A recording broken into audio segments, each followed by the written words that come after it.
So my name is Adam Small. I was on the men's swim team from 2009 to 2012. When I graduated, I attended the Eller College of Management with a degree in marketing.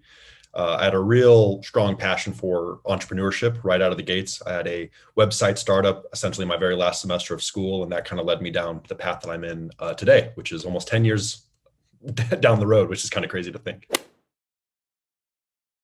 It was all by accident. At the time, I didn't know that I would have liked entrepreneurship, let alone been good at it. I was interested in business. I was always told I was a marketing type person, very salesy. So I was drawn towards that in the business school. But it wasn't really until I tested that idea of starting a business and I realized that it's all self-start, meaning you have to be entirely motivated to wake your butt up at 5 a.m. to do what you have to do, regardless of what someone's telling you to do, whether they're watching you do it. It's entirely up to you. And that is, to me, the number one thing in entrepreneurship. And if you don't have that drive, don't even bother. You're going to get very tired in 6 months, and then you're going to say, why did I do all of that? I think athletes in general understand that your success may not be instant. It may not even be within years. You bust your butt for 3 years, 364 days to hopefully make the Olympic team that one day in finals at trials. So I think that kind of dedication, commitment, vision to the future, vision to where you want to be, your goal is super important. And I think athletes are just naturally attuned to that idea. They're able to get up and see something way out ahead of them and work for it every day, even if it's a small step forward. I was drawn to marketing first and foremost because I thought it was, easier than finance. But I later found out that I was really drawn towards the statistical side of things, and that understanding markets and demographics and stakeholders, people in general, is kind of the root of all business, whether that's to sell them a pharmaceutical product or sell them a new purse or whatever it is. It's understanding those stakeholders. So I really gravitated towards that. And towards the end of my time at Eller, I really loved the statistical side of things, trying to take qualitative information and trying to translate it into a quantitative number to then produce a financial forecast or some idea of what a new entrepreneurial business venture might do, assuming you have an understanding of your target demographic or your target market. So I also say I got my back alley MBA after I graduated. So I learned a lot of accounting and finance, working with shareholders, pitching, all of that stuff came after the fact, but it was rooted in my understanding of stakeholders and analyzing markets and trying to make sense of a business from that stance. Yeah, I think the idea of entrepreneurship has always been very sexy. I mean, the idea of starting your own business, being your own boss. You see things like on Shark Tank, you see people exit for huge sums of money. It's life-changing. But just like in athletics, you're really only seeing the tip of the iceberg. You don't really see the day-to-day, that big hunk of ice under the water that is all that pain, trials and tribulations and stress and tears, blood. I mean, it's brutal. So I'd say, it's be prepared to do exactly what you did to excel at your sport, but in a whole new arena where you have zero credibility, zero track record, and potentially just a degree.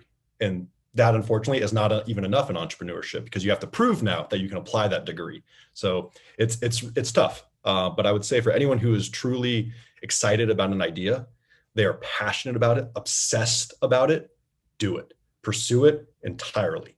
Because if you are that passionate about it, something will come from it. Whether you successfully launch that business, you raise capital, or you meet someone who ultimately then plucks you out of that and gives you your next job. That happened to me. I had that website startup. It was doing okay. Just didn't quite work out, but that got me my next gig as CEO of a toy manufacturing business where I was able to work for some of the most influential angel investors in Tucson. And so it's because of my passion and obsession with entrepreneurship that it led me to my next opportunity, gave me a whole new set of skill sets that then led to my next opportunity and so on. So although it may not be clear right at the start that this is a good decision, there will be good things that come from it no matter what, whether it's a successful startup or not.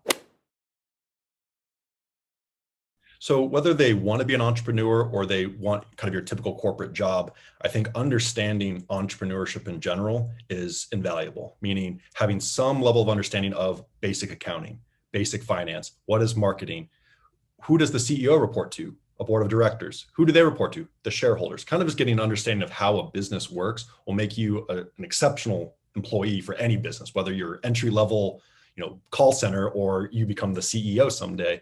Getting that understanding from day one is super important. So even if you don't want to make your own startup, I behoove you to think of something. to think of an idea, think of something you might be into, and just do research on it. You don't have to necessarily make a business plan and a financial forecast. That may not be your skill set, but you can think it through. And I think people underestimate how obvious or logical a lot of things are in startups, meaning, what's the obvious next step? If you don't have $1 million, well, you can't spend $1 million. So you got to find a new step. You start to think through things critically and very creatively. And all employers want that. They want critical thinkers. They want people who can see solutions when it's seemingly impossible. Absolutely. So when it comes to networking, you have to have strong relationships. It can't be fleeting, it can't be fake. You have to legitimately represent yourself and your interests, and then constantly follow up with people. Make sure that they are aware of what you're doing now, whether that's connecting with them on LinkedIn or Facebook and just making sure that you're in that ecosystem, or reaching out to them directly. I've learned over the last 10 years that the most random opportunities will come up from someone that I've met 3 years ago, but they just know I'm working on X. And then they meet someone, they said, you got to go meet this guy. So it's all about just keeping those relationships fresh, making sure you represent yourself well, making sure you're representing yourself on social media well. And ultimately, that those relationships will carry forward in ways that you don't even know yet. It's really nice to connect with the athletic department as well. I mean, it's always been a tight-knit family, and we have I think a higher level of respect for each other, knowing what we've all been through, whether it's softball, football, swimming, baseball, it doesn't matter. It's sports, dedication, putting in 20 to 30 hours a week outside of the classroom. It's a very different type of lifestyle. And so I think making sure people know about your dedication and your commitment and that track record, even though it may not translate to your job in the finance department, that dedication certainly will. And it has to be shown constantly. For example, the very first job I got, they asked me some questions. They said, do you think you'd be into this? I responded to them with a 5-page business plan. Like, be aggressive, be obsessed, go over the top, stand out, because that's what you would do on the sports field, right? You go beyond, you be the champion. And so if someone thinks, or if you think you have an opportunity, act like you got it all the way and go 100% towards it. And you will stand out, and they will remember that. And they will think of you 5 years later for another opportunity or another connection. And so go 100% always. Definitely don't get discouraged if you do go on the entrepreneurial route. Our first million we raised for Urbix took 5 years. The next 15 million we raised took 1 year. And so the slope and the challenges, it seems impossible at some point, but that is the normal track. It is very, very time consuming. You have to stay dedicated and just keep going, keep swimming. You'll get there.